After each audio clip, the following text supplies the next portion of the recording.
Monsieur le Président et mes chers collègues, nous avons effectivement compris à la lecture de documents budgétaires, budget supplémentaires, que l'exercice était contraint.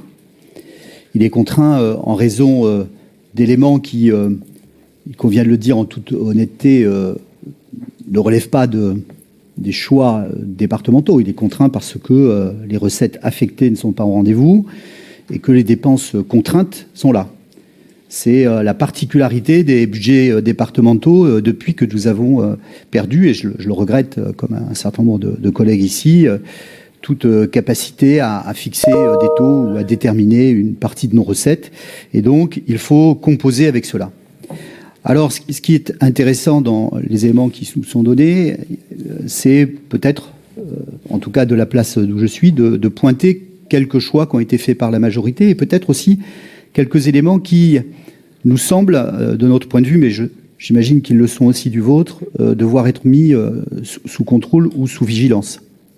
Premier élément que j'ai relevé, c'est la très forte dégradation de notre épargne brute. Ce n'est pas une surprise.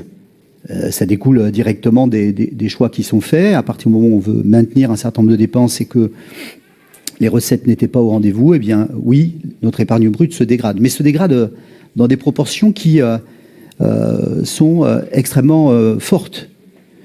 Je rappelle qu'en 2021, notre épargne, le taux d'épargne brute était à 13,6%, 247 millions d'euros. Je fais grâce des chemins intermédiaires, ça a baissé chaque année. Nous terminons après ce BS à 2,4%. Donc on voit que cette tendance structurelle s'affirme. Elle est le résultat de l'effet ciseau qui a été évoqué, que vous avez évoqué, que je ne conteste évidemment pas. Je ne vois pas comment on pourrait contester ce type de chiffres. Mais sans doute pointe-t-elle le fait que nous arrivons progressivement au bout de l'exercice. En tout cas, que cette marge de manœuvre tend à disparaître. Et donc, elle impliquera sans doute d'autres choix, peut-être beaucoup plus drastiques, sur les prochains budgets, si tel était le cas et si les tendances se confirmaient.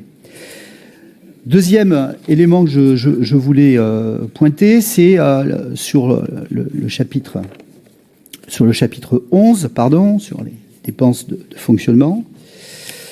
Vous avez trouvé quelques marges de manœuvre sur les dépenses de fonctionnement. Je pourrais vous faire le mauvais reproche. Dire pourquoi ne pas l'avoir fait plus tôt? Parce que finalement, ces marges de manœuvre étaient présentes sans doute dès le budget primitif.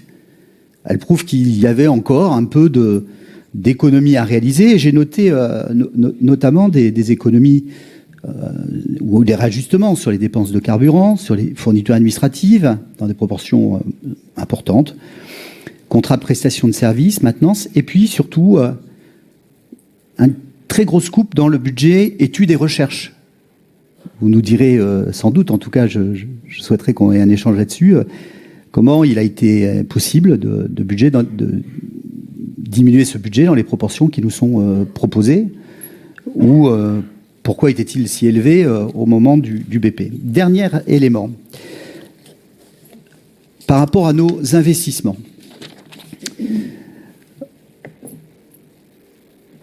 Vous avez globalement, et c'est ce qui ressort du rapport qui nous est soumis, vous affichez une volonté de maintenir les investissements. Ils le sont globalement à hauteur de 180 millions d'euros, c'est incontestable. Mais il convient de dire, pour être parfaitement objectif, qu'il s'accompagne néanmoins d'un certain nombre de réajustements des politiques d'investissement. Et qu'à l'intérieur de cette enveloppe de 280 millions d'euros, il y a une diminution de 4,7 millions d'euros d'investissement dans les collèges, une diminution légère, mais quand même 500 000 euros sur le patrimoine départemental, une diminution sur les dotations à l'immobilier social.